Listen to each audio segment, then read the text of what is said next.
J'habite près d'un cours d'eau. Je suis sans doute dans une zone inondable. Que faire? Avant l'inondation, je me prépare activement. Je m'informe sur les risques auprès de la mairie. Je consulte les sites de prévision et de vigilance, notamment le site de vigilance météo de Météo France et Vigicru. Je réalise mon plan familial de mise en sûreté ainsi qu'un kit d'urgence. Je m'informe des dispositions prévues sur mon lieu de travail ainsi qu'à l'école de mes enfants.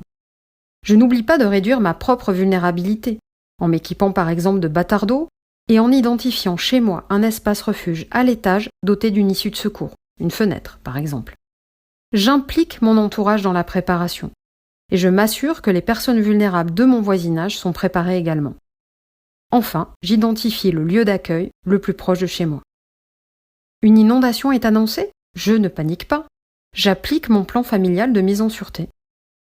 Si j'en ai le temps, je déplace ma voiture en dehors de la zone inondable. Je coupe les compteurs d'électricité et de gaz. Je dispose les bâtards d'eau et je surélève les équipements sensibles. Je vérifie que les voisins vulnérables sont informés et je me mets à l'abri. Je ne me déplace surtout pas et je ne vais pas chercher mes enfants à l'école. J'évite de téléphoner. Pour m'informer, j'écoute la radio que j'ai placée dans mon kit d'urgence. L'inondation est terminée. J'aère les pièces. Je fais l'inventaire des dégâts.